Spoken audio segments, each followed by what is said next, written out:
మిగిలినటువంటి అవతారాలకి దత్తాత్రేయ స్వామి వారి అవతారానికి ఒక గొప్ప భేదం కనపడుతుంది.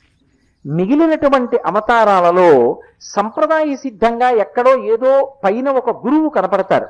ఒకవేళ అలా గురువు కనపడకపోయినా ఆయన తనంత తానుగా ఒకరికి నమస్కరించడమో ఏదో ఉంటుంది. రామచంద్రమూర్తి ఉన్నారు, వశిష్ఠ విశ్వామిత్రులకు నమస్కరిస్తారు. కృష్ణ భగవానుడు ఉన్నాడు, సాందీపని మహర్షికి నమస్కరిస్తాడు. పరదేవత ఉన్నది, పరమేశ్వరుడికి నమస్కారం చేస్తుంది. సుబ్రహ్మణ్యుడున్నాడు, తండ్రికి నమస్కారం చేస్తాడు. ఎవరో ఒకరిని గురువు అని చెప్పడానికి అవకాశం ఉంటుంది. కానీ ఒక్క దత్తాత్రేయుల వారి విషయంలో మాత్రం ఒక పరమాద్భుతమైనటువంటి విషయం. నిజంగా దత్తాత్రేయుల వారి చరిత్రలో వారు చెప్పినటువంటి ఆ ఉపాఖ్యానం కానీ ఎవరైనా మనసులో గట్టిగా పట్టుకోగలిగితే వారి జీవితం ఉత్తర క్షణం మలుపు తిరిగిపోతుంది. అసలు అంత